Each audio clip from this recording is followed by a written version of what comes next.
Show quantity, I got 13K right now, about 13 and a half, that's good. Dorne says you like to customize your panels and checks, normal. You two quantities holding steady.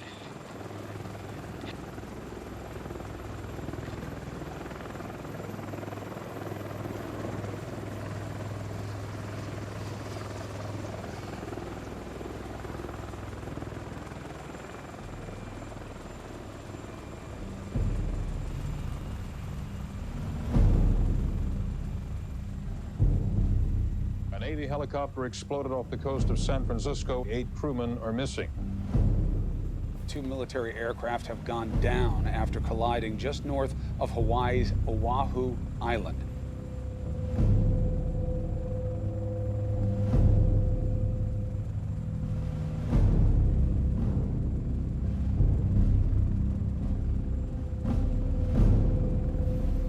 U.S. Marines and a U.S. sailor were killed today in the crash of a Super Stallion helicopter on this, the deadliest day for American forces since the start of the war. 5 people killed in 4 crashes in the course of 2 years. Has the worst safety record of any aircraft in the Navy.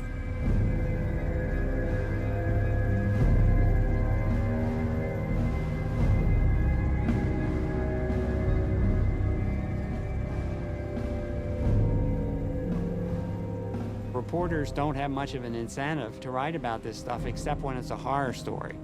But then there's no follow-through. Well, what really happened? Who am I supposed to be faithful to? Am I supposed to be faithful to a general or a politician? Where do your loyalties lie? My suggestion would be my loyalties lie to the Marines who go die on those aircraft. He saw it happening and he called it out. Unfortunately, he couldn't do anything to change it in time.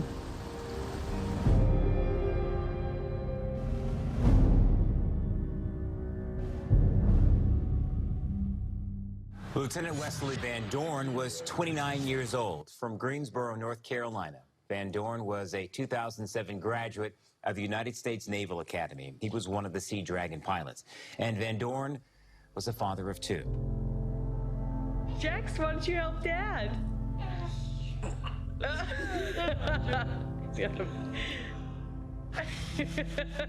He was, I always use the word magnetic. Why don't you try one more time? I met him and I was like, wow, there are people in the world that are actually awe-inspiring and you want to be around. Wes had a great relationship with his enlisted guys. He took care of all of us. He was just really big on making sure that all of his people felt welcomed and felt like a family. He was rambunctious. He was fun to be around. You were a better person because of your time spent with him. He'd talk to me about what we could do better. What can we do better to be better? And I think that was a question that racked his brain a lot. Because he wasn't somebody who half-assed anything. And that's what you should want to do, especially if your life's on the line every day.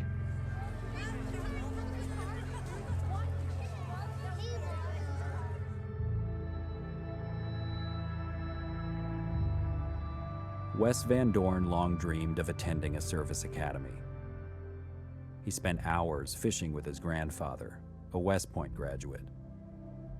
This is 4th, 5th grade, and on into his high school picture.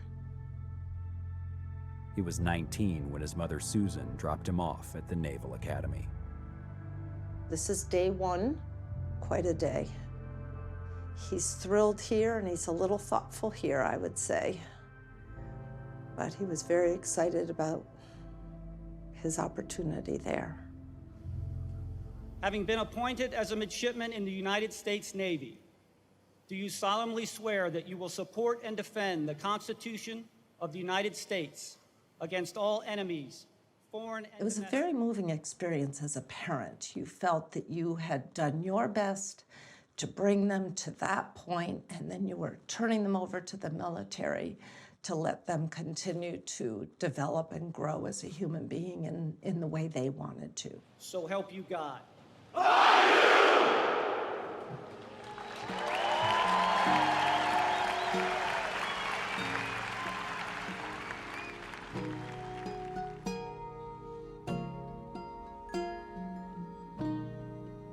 After he got his wings, he said, "How do you think we should choose an airframe?"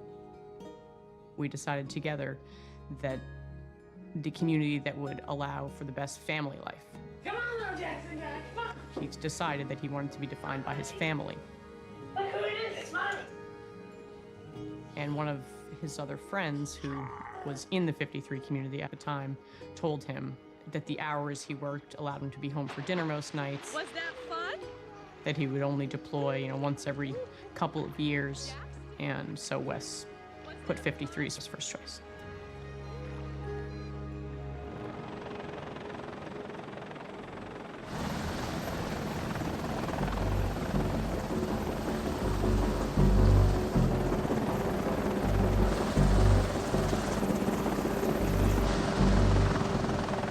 Helicopters are awesome. I mean, to make a school bus fly, lift off the ground, to beat the air into submission, it's a whole different glory than just making a jet go really fast and flying like a paper plane. The two versions of this helicopter are practically identical. The Navy uses the MH-53E Sea Dragon. It drags heavy equipment through the water to sweep for underwater explosives.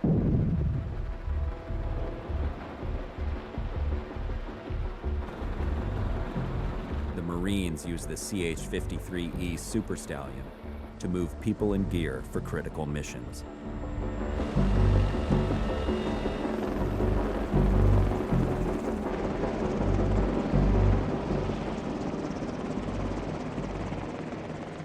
The 53 dates back to the Cold War.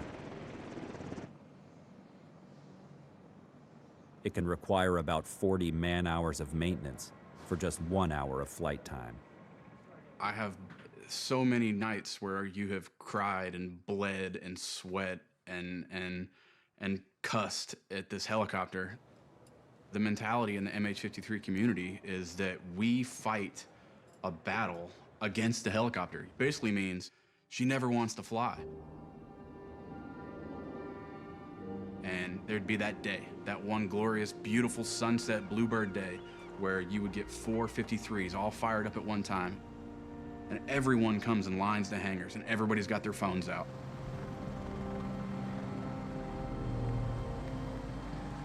The sight to just watch these 4 giant machines all at once just rise up, all of a sudden become this agile, powerful behemoth that's just effortlessly flying through the sky.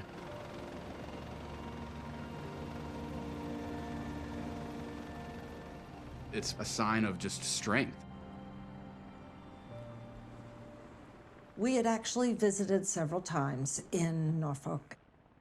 We were walking around and looking at the helicopter, and we had his son with us. And I said to Wes, do they ever have a day when you can fly your family and take us for a ride in the helicopter?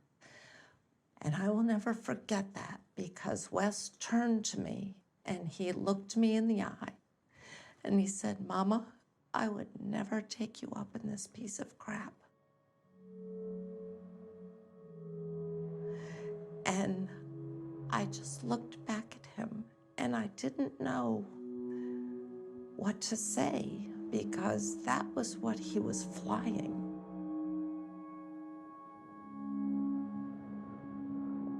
The Navy 53s entered service in 1986. In 2010, when Van Dorn checked into his squadron, known as HM-14, the helicopters were worn out and should have been retired.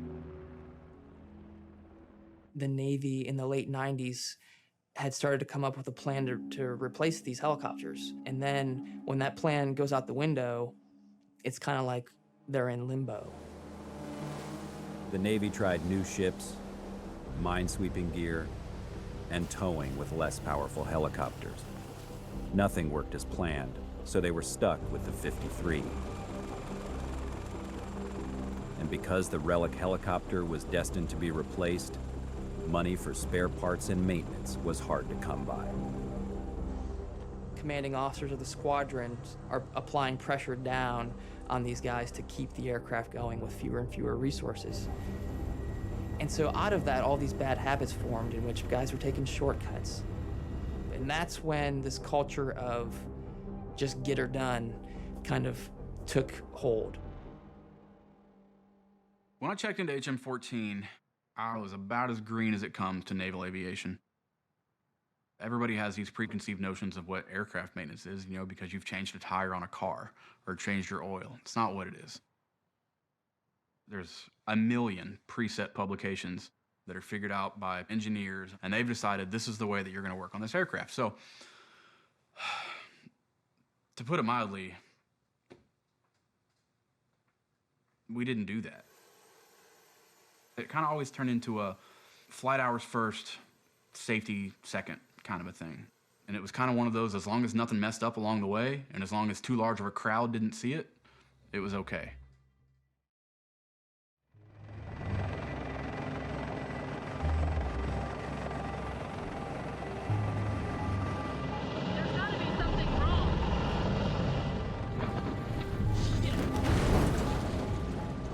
The 53 has a serious accident more than twice as often as the average military aircraft.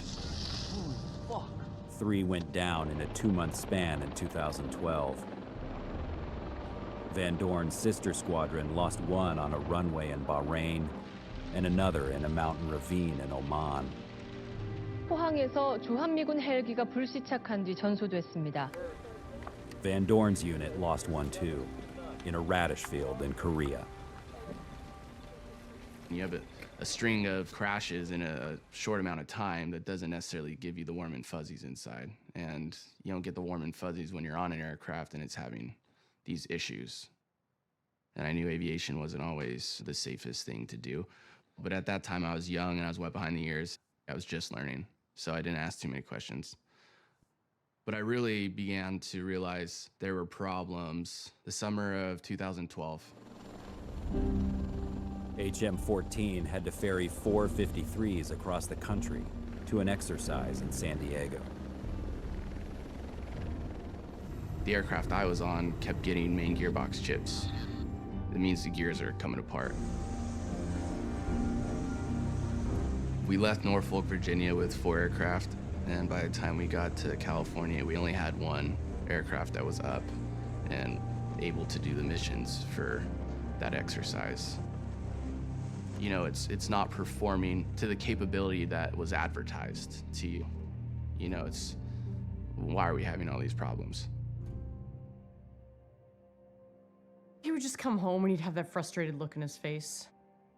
What he was most frustrated about was that he never got to fly. He would be on a flight schedule, he would go into work, he would sit there, and then he wouldn't get to fly because something would be broken. He would text me and keep me kind of updated and tell me how many hours late he was going to be that day.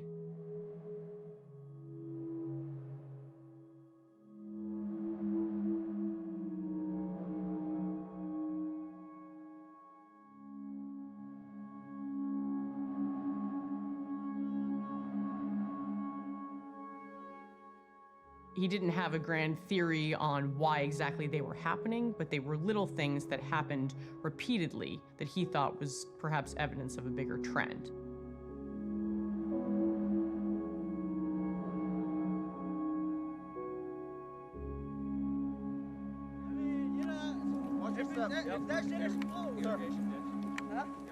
The 2012 crash in Korea was the first time that Wes really put 2 and 2 together. Van Dorn was one of the first on the scene. The Navy interviewed him when they opened their investigation. All right, start out by saying your name. All right, I'm Lieutenant Wes Van Dorn. What was your take as far as working with the troops? They're hard-working young kids. They at least start out motivated, but they're only going to do what's asked of them. And then senior enlisted, seems like they don't really care about their junior enlisted. And I think that's a huge issue in our squadron. In his testimony, Van Dorn said he was worried that enlisted sailors were ignoring the step-by-step guides on how to care for the 53, books that sailors and Marines call the pubs. Did you do the job per the pub? Well, yeah. Yeah, but did you do the job per the pub? Step 1, step 2, step 3. Well, no. Listen, guys, we all know that's not the pub. Why are you guys not doing it? Well, sir, it's a lot of work to do it that way. It's really hard. We've got planes to fly. We've got other stuff to do. Yeah. There's a reason why we have these pubs. If our kids aren't being properly taught how to use them, what's the point? So you're suggesting that the training failure, the cultural failure, has simply been allowed to perpetuate over time? The officer leadership has been non-existent. Van Dorn felt that senior officers didn't want to admit that there were problems at the squadron or with the 53s. According to military records, he submitted a memo to superiors saying, "Skipper after skipper has continued to fudge numbers because they didn't want to be the whistleblower." You're fighting an uphill battle, and you're not getting the things you need, and you're expected to do more with less. And when you mix that in with poor maintenance, it's a recipe for disaster.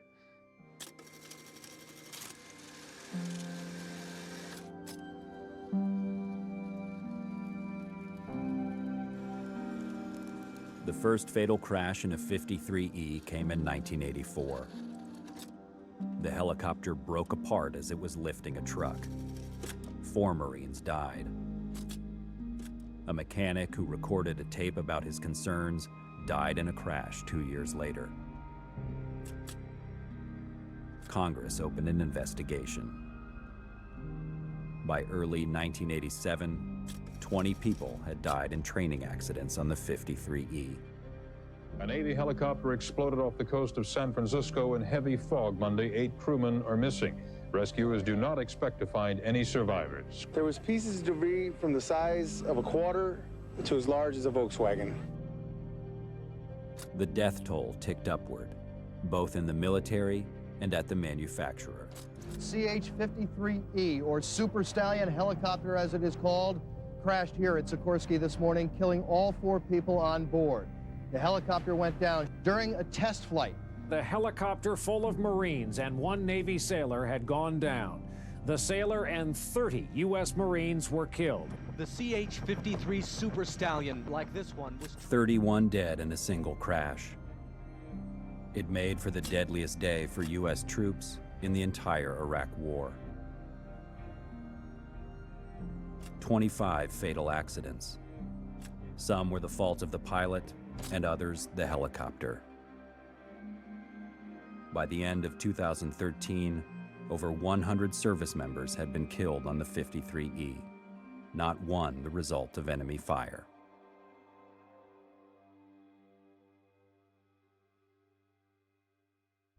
The burden of everything that he saw going on weighed heavily on Wes.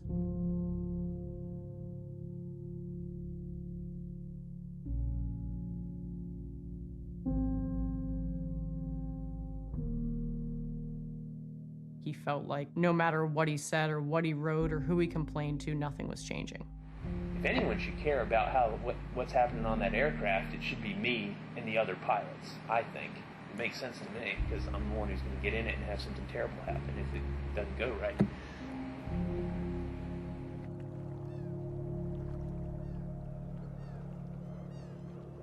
Tens of millions of Americans face a day of dangerously cold weather. Sub-zero temperatures blanketing so much of our country. Take a look at these wind chills. Minus 40 or even worse, and that's causing all sorts of problems, including burst pipes and power outages. And this is no...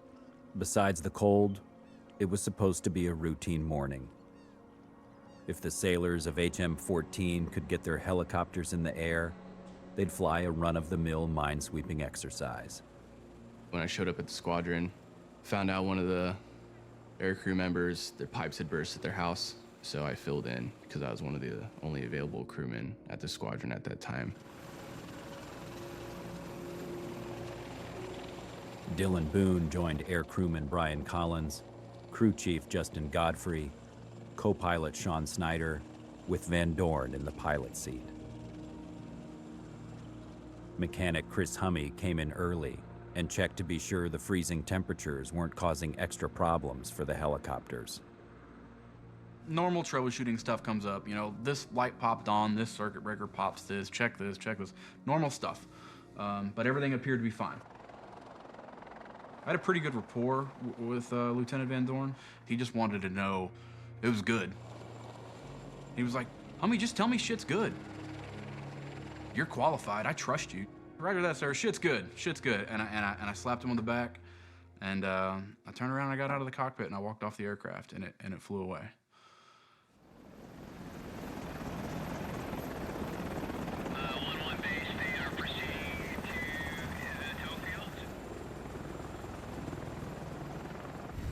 I'll tell you what, we're going to stop there at 15 feet. We got plenty of power coming to 75. You're good? Right center in the water. Roger, It was just a regular training mission. I guess that's where some of my anger lies. Because it could have been avoided. Should have been avoided.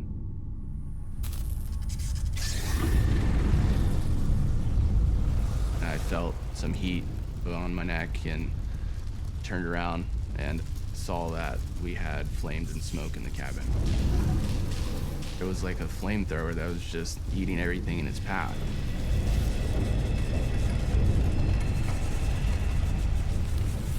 And by the time you know it, you're just wishing for the fire to go out, and it's not, and you're just trying to get some air and you can't. And in a weird sadistic way, you're thankful that it finally hit something, because it's either you're gonna drown or the fire's gonna be put out by the water. And like that was your escape, is a wreck. I woke up probably about 20 seconds later, about 20 feet underwater with the aircraft, and I swam to the surface. The water was 40 degrees. Could hear screams in the distance, didn't know from who. Eventually, we finally popped a smoke, and our sister aircraft came over and started radioing for help.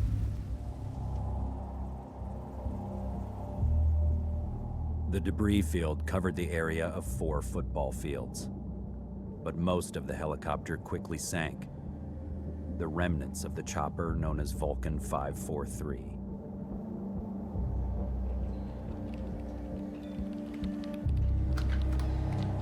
One of the newer guys to the squadron comes in and he says 4-3's in the water. I didn't even turn around, and I was like, say what? And he said 4-3's in the water.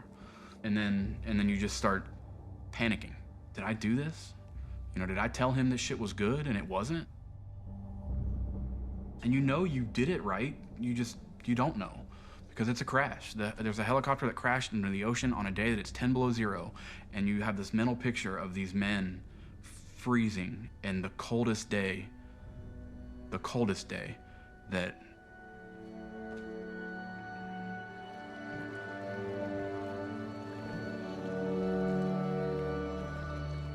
is the longest 45 minutes of my life. It's fucking cold. I got a text message, just said, is Wes okay? We heard that a 53 went down. We're back on the air now with breaking news where we've learned a military helicopter has gone down off the coast. 5 people on board, we're told. The helicopter went down about 18 nautical miles off the Virginia Beach coast. 4 of the 5 helicopter crew members were already en route to Centera Norfolk General Hospital. Nicole texted me 911. I knew I needed to call her. And we just got in the car and started driving to Virginia Beach. I asked a hospital administrator to come back in, and I looked her in the eyes and I said, I see these chaplains walking by. I don't know what they're here for. I've been told that my husband is in surgery. But God help you. if he's near me and I don't get to see him and he dies. She came back a minute or two later and she said, come with me.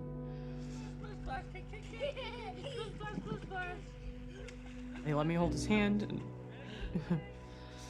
and lay my head in his chest. And then I saw I think he was a neurologist because he had a little flashlight in his hand and he kept going like this in Wes's eyes. Hey, Bob.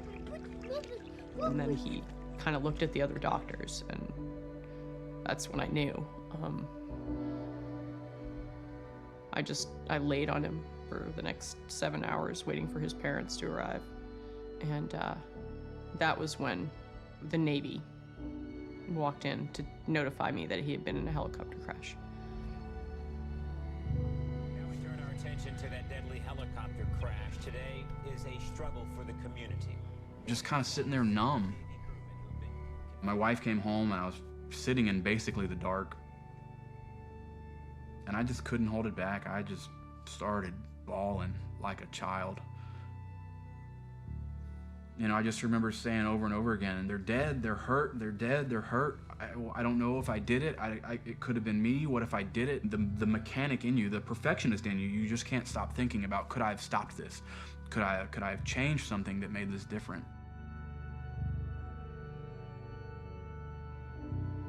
It would be 8 months before Hummy knew for sure that he wasn't at fault. All he knew then was that 3 sailors had died in the crash.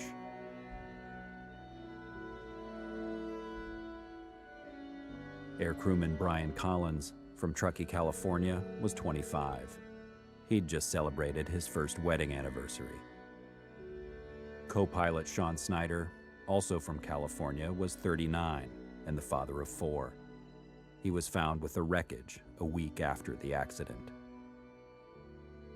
Van Dorn died a month shy of his 30th birthday. At the Naval Academy's Memorial Hall, which commemorates graduates who died in the line of duty, Van Dorn's name was etched into the wall. He was the first in his class to die.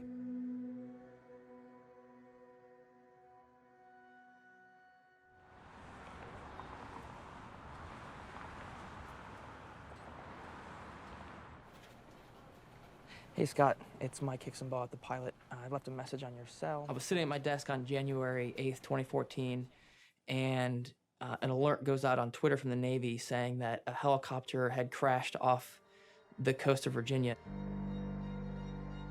Just 2 months earlier, military reporter Mike Hicksonbaugh had written his first major article on the 53. It detailed its history and problems.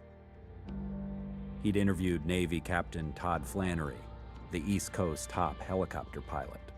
And he said, we've come a long way, but we still have a long way to go, but we're heading in the right direction. A military helicopter has gone down off the coast. So when that alert came through, you know, the thoughts rushing through my mind are going back to my interview with Flannery just 2 months earlier when he's telling me that all of the problems that they've had with these helicopters, all of the cultural issues, the leadership problems, the maintenance issues, and, you know, my mind is racing thinking, what happened here? Good afternoon, everyone. I'm Captain Todd Flannery, Commander Helicopter Sea Combat Wing Atlantic.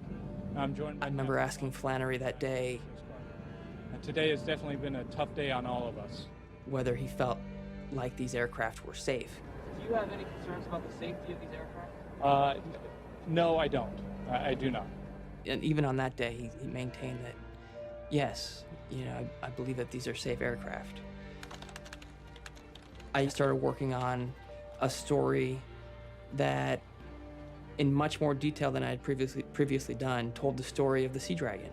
It was about a month after the crash when it published. The front page spread caught the attention of Nicole Van Dorn.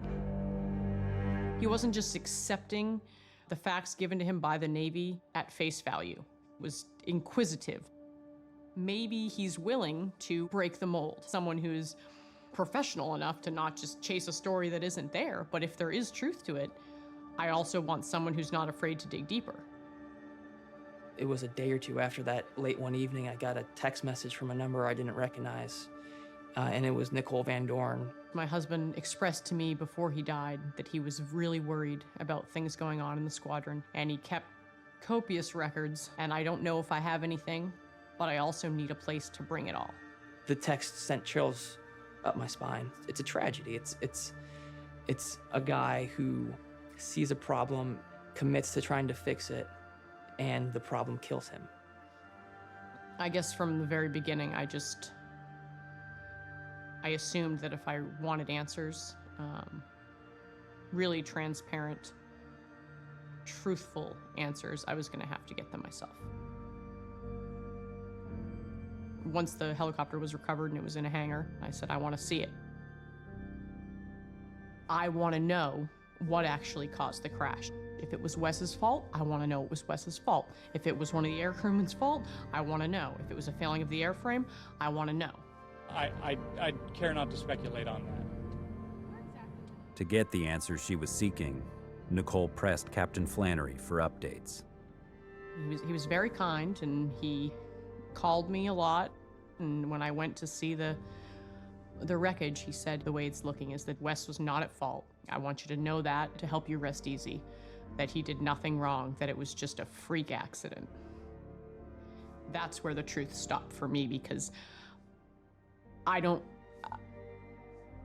after everything that Wes had said to me and everything that I knew about the airframe, there was just no way in my mind that it could have just been a freak accident. Navy investigators ruled out problems with the engines, swashplate, and tail rotor. Issues that had plagued the 53 in the past. I took a picture of where I thought everything went wrong. One of these zip ties, that's what started everything. A confidential Navy report found that a simple plastic zip tie unleashed the unlikely chain of events. The tiny nylon strap secured a bundle of electrical wires near a metal fuel tube. Under constant vibration during flight, the zip tie cut away the wire's protective insulation and wore a hole in the fuel line. Through that tiny hole, a pressurized mist of jet fuel escaped into the cabin and arced with the exposed wires. So the fire took place here. The report tells you there was a fireball that happened. You can see how close to the cockpit it is, relatively compared to the size of the helicopter. Is there no way of just going? I asked the captain again, are you confident in the safety of this aircraft? And he said yes. Admittedly, it is an aging aircraft and requires extensive maintenance, but continues to perform a vital mission that no other helicopter in the U.S. military inventory can accomplish. Very hard to think that your son lost his life because of cracked wiring and a zip tie. The Navy ordered the inspection of all 53s for signs of chafing.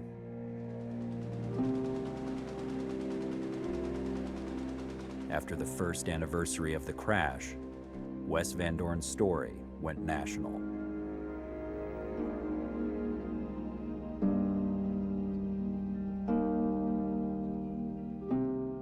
Now to an NBC News investigation in partnership with the Virginian Pilot newspaper and the Berkeley Investigative Reporting Program. Captain Todd Flannery was in charge of Van Dorn's Sea Dragon squadron. He took us inside one of the huge helicopters. But in the case of the Sea Dragon, it has the worst safety record of any aircraft in the Navy.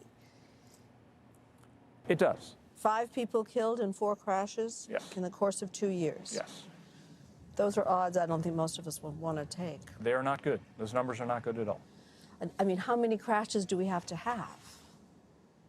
We can't have another crash. We just can't.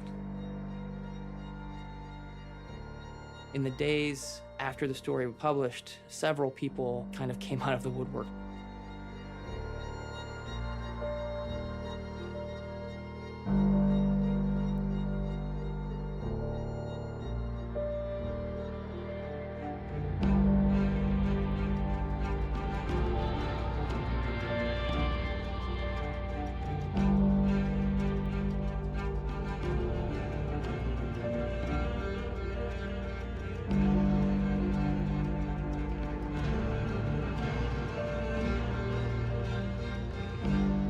One of the sources provided documents that showed that the wiring and fuel line problems hadn't been fixed, the very kind that caused the crash.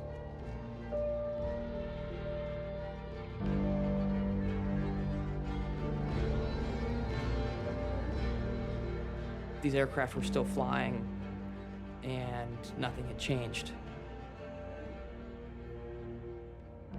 I got up in the morning, I'm having a cup of coffee, and I read this article, and I'm like, okay, that's a Marine airplane, we have a problem. And I called my Navy counterparts and said, we have a problem here, and we need to get it fixed.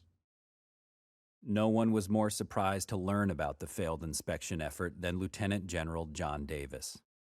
He was named the Marine Corps' top aviator 5 months after Van Dorn's crash. He was responsible for the fleet of Marine 53s.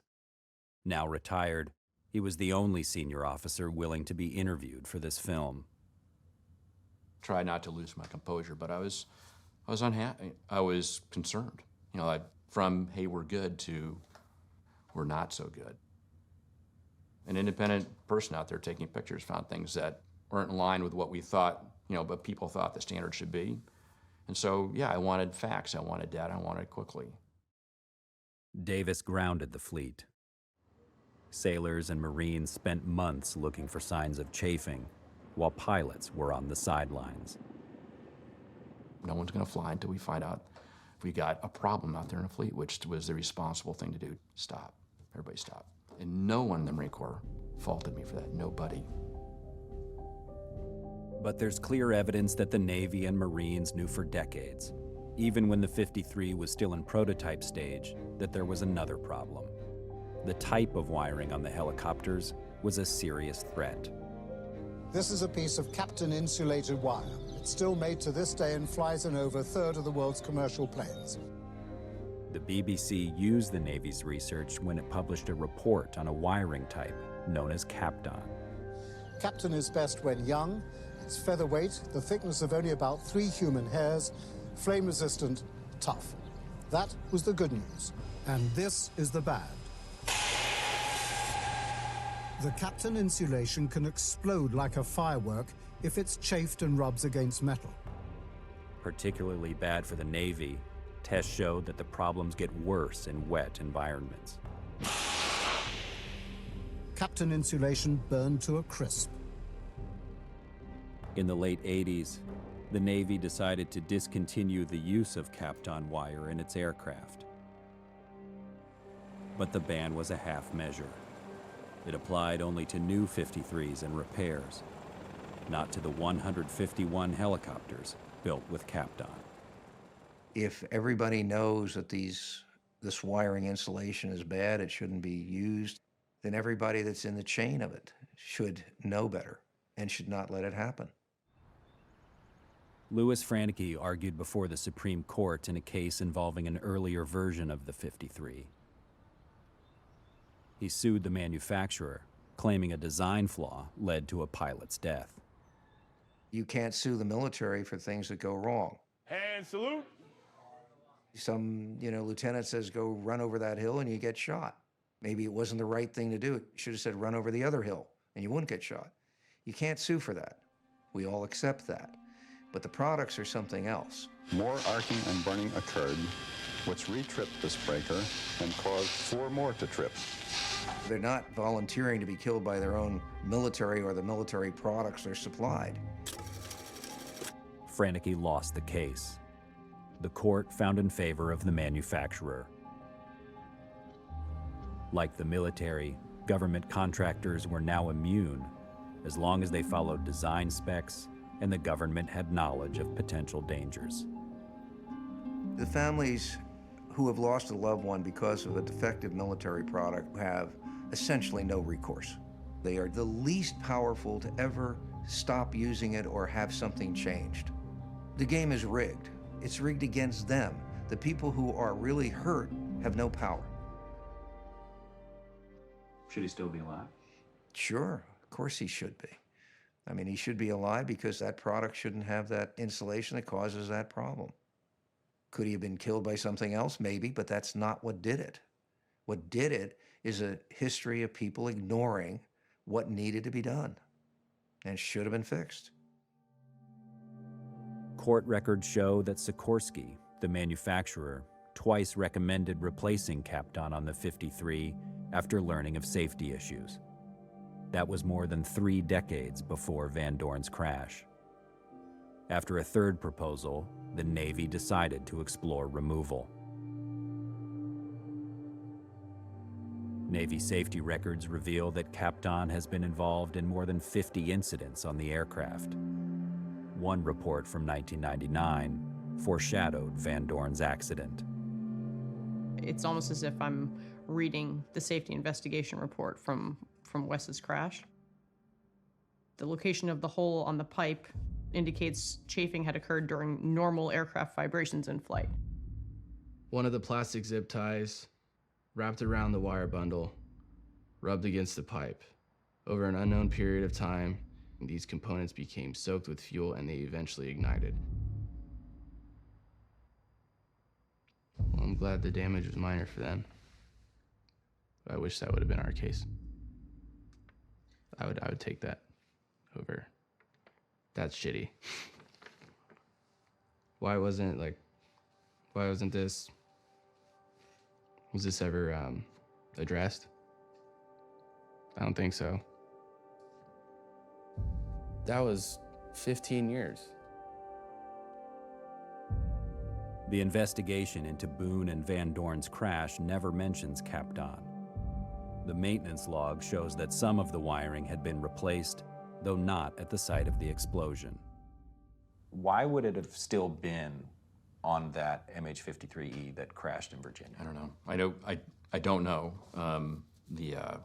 the why, and I didn't know about Kapton wiring problems per se. I knew we had a plan to replace our Kapton wiring by 2019. After we interviewed General Davis, we found a Navy memo from 2009 that sounded the alarm about Kapton's dangers.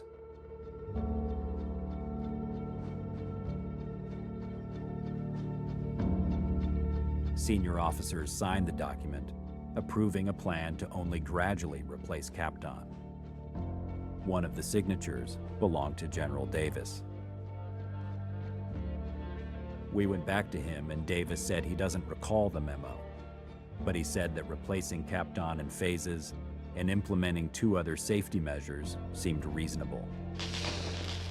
Despite the tests, warnings, and decades of knowledge, the Navy said it never had enough money to replace all the wiring in the 53s.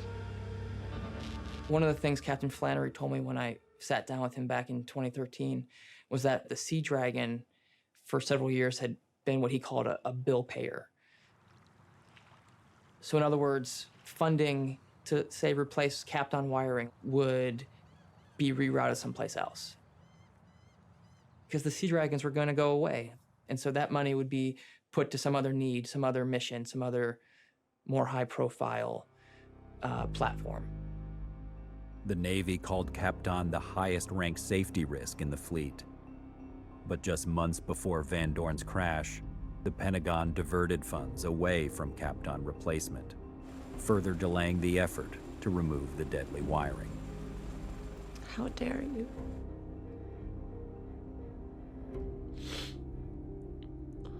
It's just irresponsible. I just don't see how you can not maintain the military equipment that all of these fine people's lives depend on to the utmost of our ability.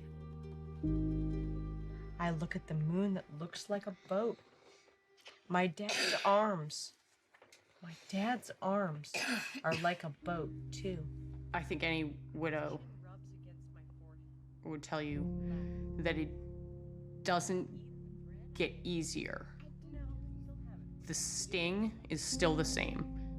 My dad looks at me, and I climb onto his lap. I've had something to connect with Wes through, which is trying to finish his work and trying to get his voice out there. How will you know when your work now is complete? I think I'll know that it's complete when people stop coming to me with concerns. the future.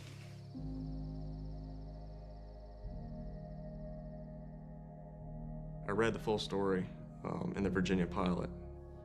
I was like, Van Dorn, yeah, I remember that accident, and said, hey, this may be more than just a Navy issue. This is maybe a 53-wide issue across both communities, the Marine Corps and the Navy.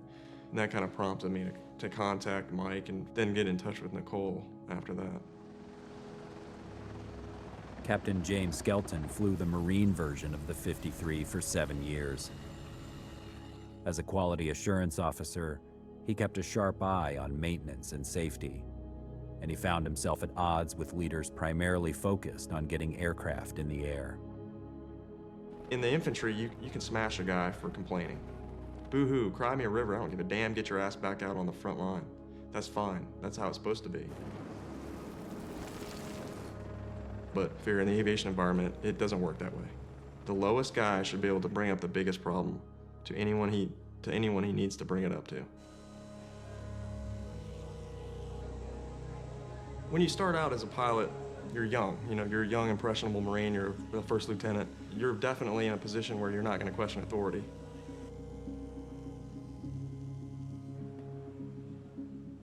Once you get a little bit older, once you become a helicopter aircraft commander, there's responsibilities imparted on you that are more than just saying yes, sir. It's not that you don't say yes, sir, because you definitely do, and I firmly believe in that. But you're not just a yes man at that point.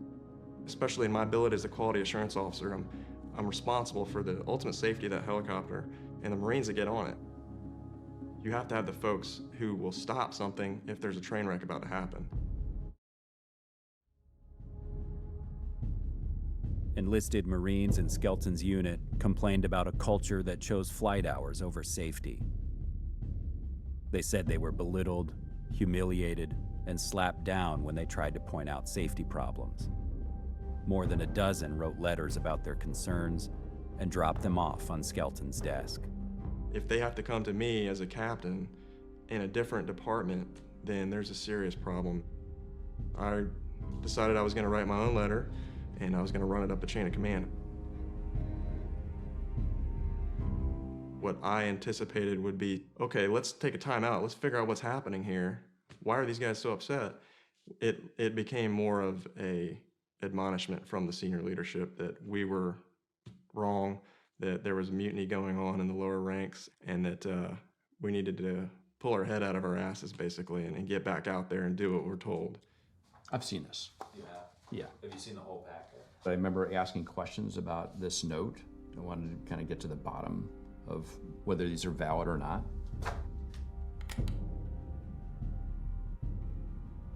People couldn't corroborate that as far as those are accurate complaints. Could be the complaints of a young guy out there in one unit. There's like a dozen young guys that are complaining about it. Yeah, I only saw skeletons. Yeah. But I think bottom line is we needed to fix the 53 community. What are they saying now? Really, to me, would be, okay, got it. We have a problem then. Are they fixed now? Yes or no? I believe they are fixed now. So it's easy to go, hey, yep, things suck, right? So the hard part is figuring out a thoughtful way forward, getting that funded and driving it home, which is exactly what the Marine Corps is doing right now. It was depressing to walk all the way back to your shop and have to go tell those Marines that their concerns were not going to be listened to. I was disgusted by it. I'm disgusted by it to this day. Not only was I disgusted with one or two individuals, I was disgusted with an entire unit. This isn't about me. This is about those young Marines who get on that aircraft. They were failed.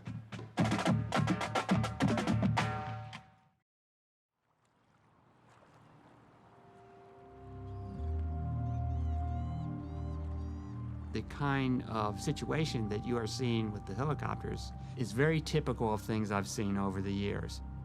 It is basically a predictable consequence of a screwed up priority system. Not predictable, inevitable.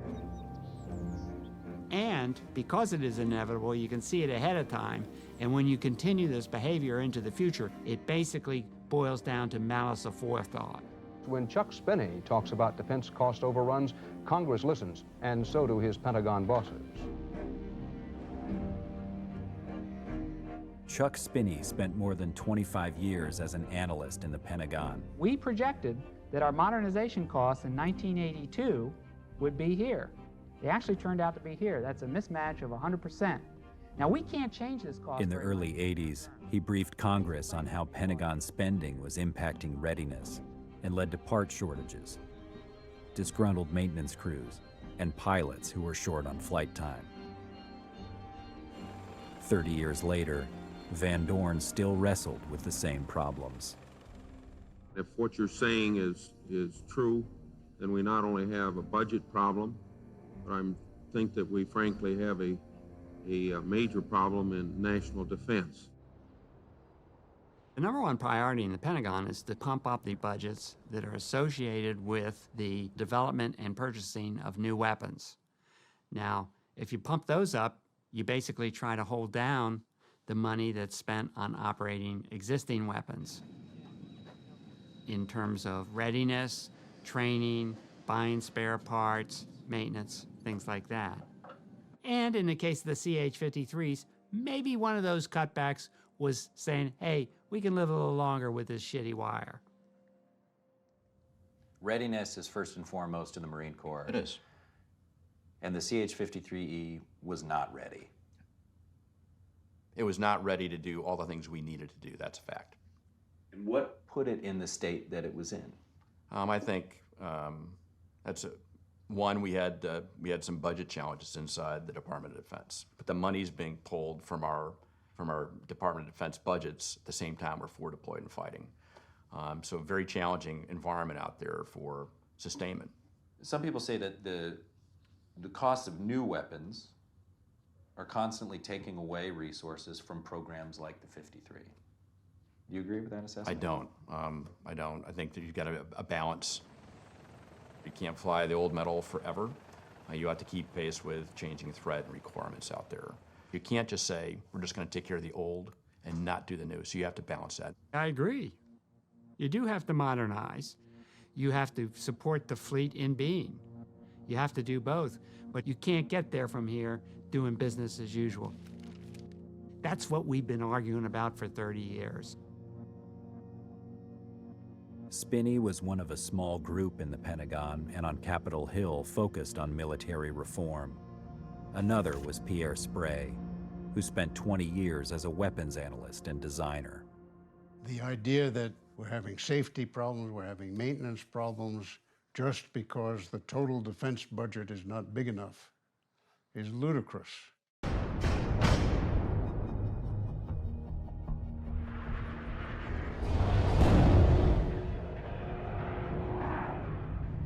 There's plenty of money,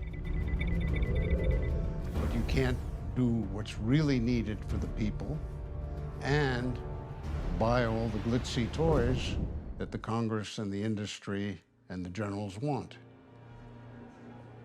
New stuff means big budgets, and new stuff means issuing contracts. And issuing contracts means that high-ranking officers and high-ranking civilians will have lovely defense industry jobs when they retire. That revolving door, that's incredibly damaging to national defense. The problems that come with a powerful defense establishment, perpetual war, and its impact on democracy were spotted decades ago by war hero turned president, Dwight Eisenhower. Good evening, my fellow Americans. In his farewell address, he gave it a name. We must guard against the acquisition of unwarranted influence, whether sought or unsought, by the military-industrial complex.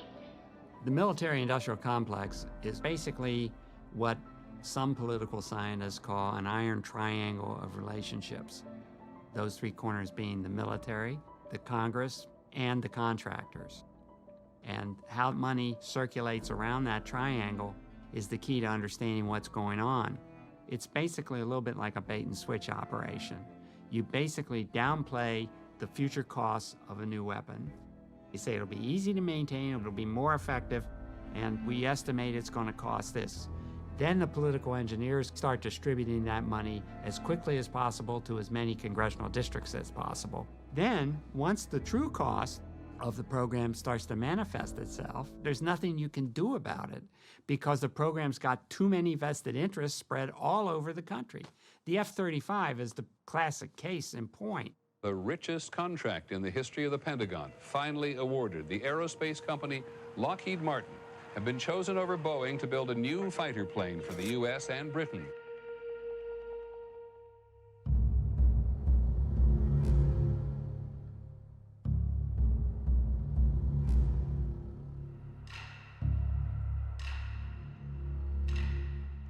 As president, I've continued to make historic investments to keep our armed forces strong. Arbitrary budget cuts have emasculated our military and harmed our ability dramatically to defend this nation.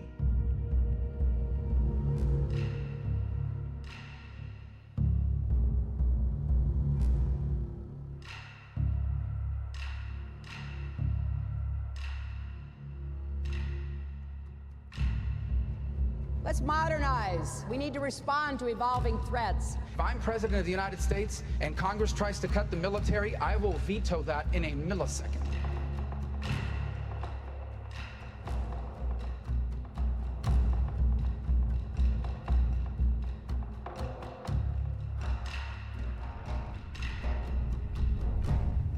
We've always said we need to increase defense spending for our armed forces. The 2-year budget agreement I just reached with Congress will provide $700 billion in defense funding this year. And next year, we will raise that number to $716 billion. That's a lot of money. The same thing's happening again. They're just throwing money at the Pentagon. It's guaranteed to get worse. Can't get better. Because they're rewarding all the kinds of behavior that created the problem. There is zero difference between the two political parties. None whatsoever. Because they're receiving the same money. The military-industrial complex is highly bipartisan. As long as they can keep that money flowing in the right direction, everything is smooth and hunky-dory. That's the kind of craziness we've gotten ourselves into. You're describing a very complex situation. Yeah, no shit. But it's making a lot of people rich. That's the key point.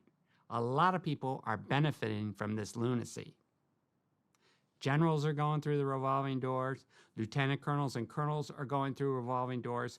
Contractors are making big profits, and congressmen are basically getting lots of pork in their districts, which enables them to increase their longevity and power and wealth. Everybody wins, except, of course, the soldier at the pointy end of the spear and the taxpayer.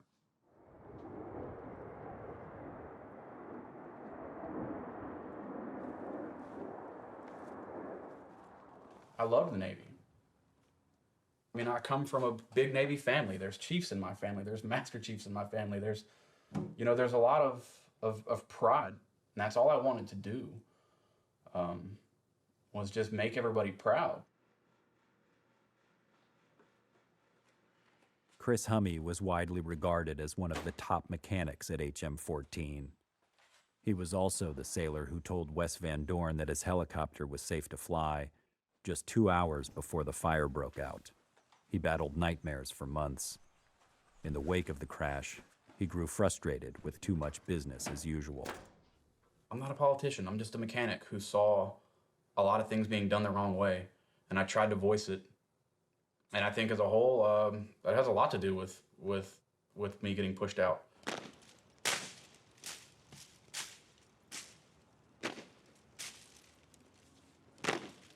I've told it politely so many times that I'm done telling it politely.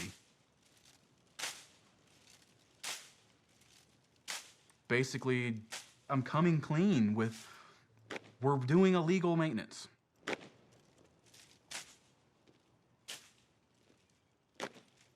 I get a message. Skipper wants to talk to you.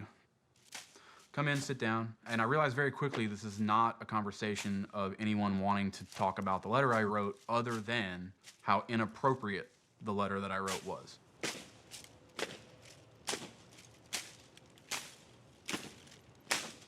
And I was just dumbfounded. I couldn't believe this. And then the one that really shocked me was the Command Master Chief recommended that I read a book called How to Win Friends and Influence People. The Navy questions Hummy's credibility. They say he lied about a maintenance mistake he made in the aftermath of the crash. He was disciplined for it. Later, when he took his daughter to school instead of going to a lecture about weekend behavior and personal safety, his commanding officer had grounds for dismissal. Hummy's career in the Navy was over. You know, I just basically point blank asked him, you know, sir, has this got anything to do with a lot of the concerns I've raised, some of the issues that I know that you've talked to me about with some of my ways of approaching things? Pretty much looked me in the face and told me that I poked the bear.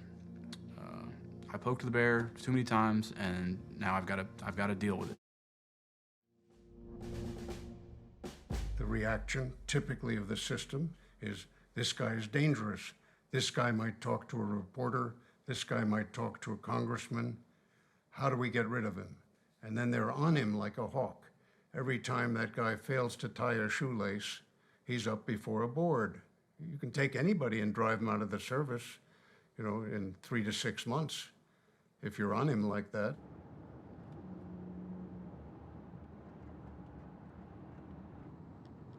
Hummy moved home to Tennessee. He now works at an auto dealer. It's certainly not the excitement of the flight line and traveling the world and, you know, all that stuff. It's a desk job in Knoxville, but I don't have to worry about you know, towing the company line, you know, covering stuff up. Thank you for choosing Pals Knoxville. This is Chris. When you ask why individuals can't fix this thing, most people just say it's too much of a risk. And remember also, they're conditioned culturally to put faith in the authority of the system. So even if they see something wrong, they are biased to say, maybe I just don't see the big picture. After all, he's a general and I'm just a lieutenant. My commanding officer actually said that directly to me. He said, you just don't see the big picture. Well, my only response to that is, if the big picture is people crashing and dying and doing things the wrong way, then the big picture is wrong. A broken system killed Wes, killed Sean, killed Brian, broke Dylan. I mean, a flawed system did that.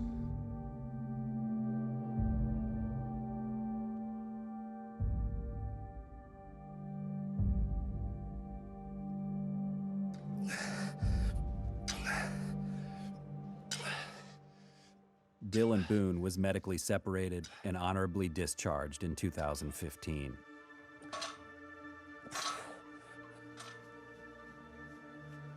Scar always gets in trouble. The aftermath of the crash brought a series of false starts. Different jobs, different living situations, and that's on top of the 5 surgeries. What's it like to survive a helicopter crash? Sucks. I know there's guys who actually served in war and actually saw combat who have to deal with a lot more shit than I deal with. But when it happens in training, it's tainted. You don't expect to give up your life for this country because you were given faulty equipment.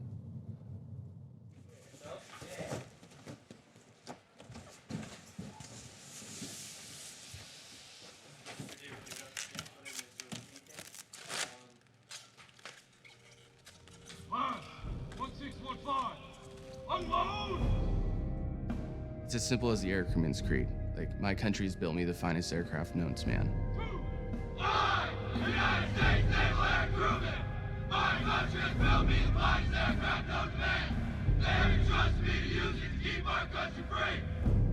You know, like, I used to say that so loud. I was the loudest person to say it. I was 8 up, I loved it.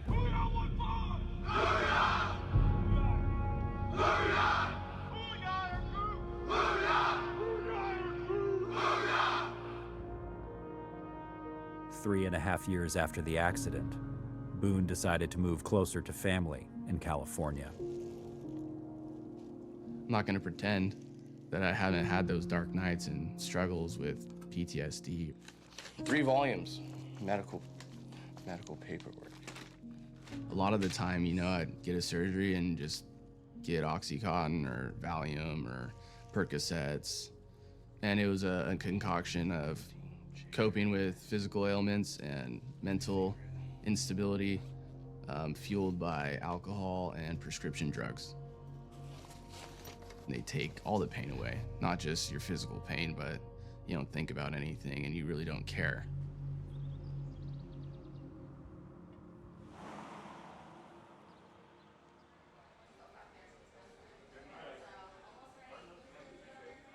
My lowest low. I don't know if I even want to answer that because I'll sound fucking crazy.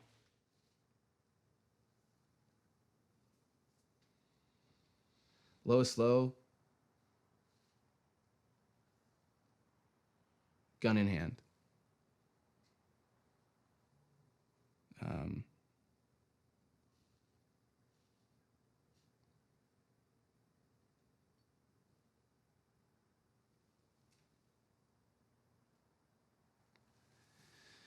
Yeah, lowest low, gun to hand, gun in hand. Lowest low, gun in hand, barrel to head. But you know, it's like you kind of get to that point and you never know if you're actually going to do it or not. And then you don't, and you're done with the idea.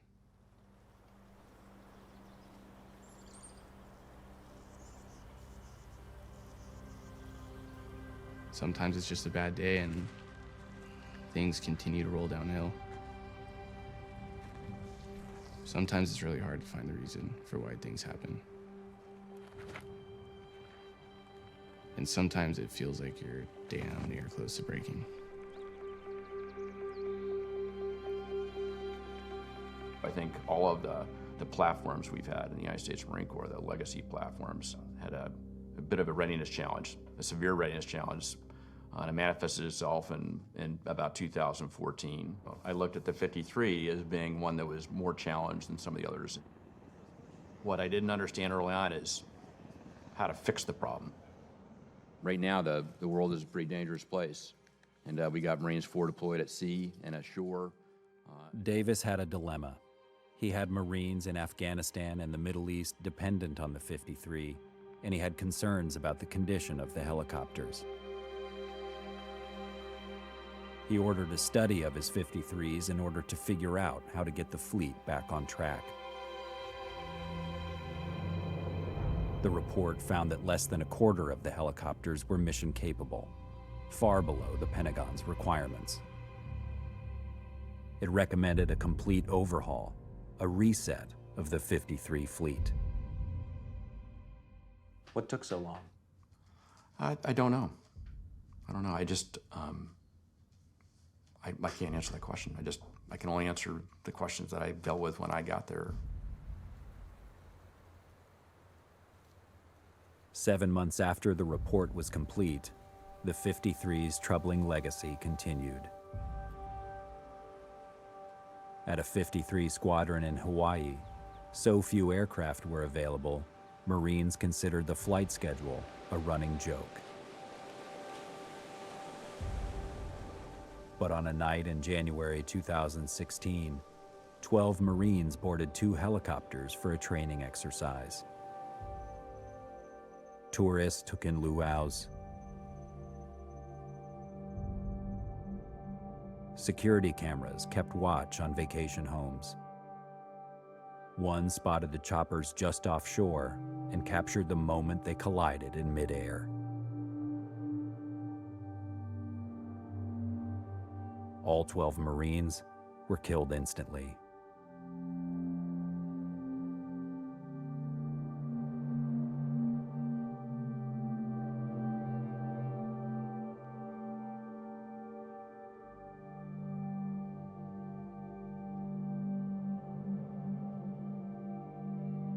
The death toll on the 53E climbed to 128.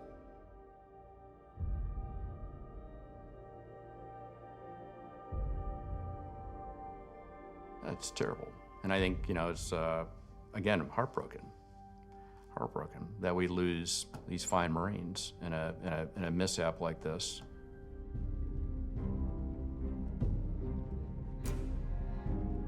The 4 pilots had barely flown in the months leading up to the accident. Were they pushed to do something they weren't ready to do? I don't want to go into that particular mishap, but I think there's no reason that those 2 airplanes should have had a collision. The fact that a guy has a collision and you can obviously blame it on pilot error doesn't really mean much if the guy's not getting practice. It's an easy way to deflect the blame. Captain Kennedy! Captain Brian Kennedy! Captain Brian T. Kennedy! One of the pilots, Brian Kennedy, was one of Wes Van Dorn's best friends at the Naval Academy. When we found out that Brian had also died in a helicopter crash, it's devastating all over again. I went to Brian Kennedy's wedding less than a year ago. And then I went to the same town and went to his funeral. When is it going to be enough? How many people have to die? I'm appalled and I'm devastated, but there's a lack of surprise. Something was going to happen. I knew it was going to happen. I just didn't know exactly what it was going to look like.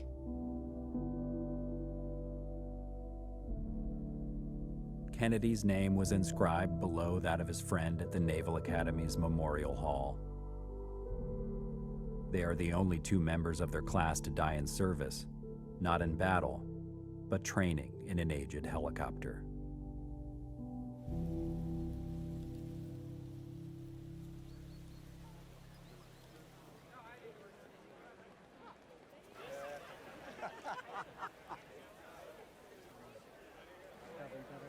If you join the military, you inherently know that at some point in time, you might die doing your job just because of what you've chosen to do. But that does not leave a blank allowance for the Navy to kill you. Not everybody that died for this country had to die for this country.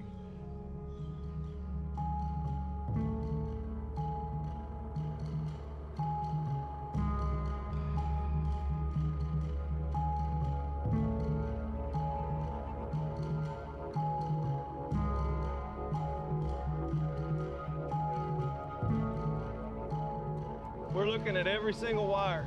All the zip ties that were in here is coming off. Every piece of tape you see is a repair we're making. It's 800 and something gripes just on this airframe. This thing's a workhorse, and it's going to continue to be a workhorse until the kilo hits the fleet.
been another tragic week for U.S. military aviation. 5 service members have died, and the accidents are continuing.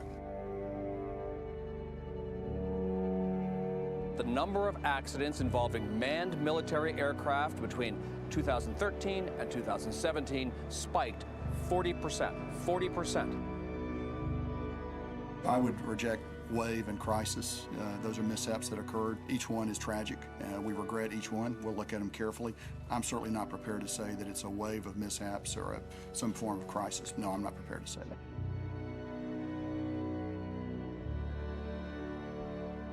If it's not a wave, if it's not a crisis, how do you explain it, General?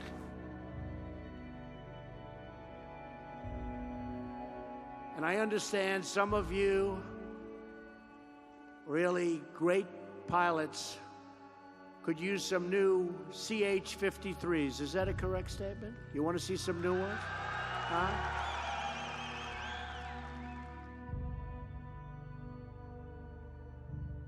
Only an alert and knowledgeable citizenry can compel the proper meshing of the huge industrial and military machinery of defense with our peaceful methods and goals, so that security and liberty may prosper together.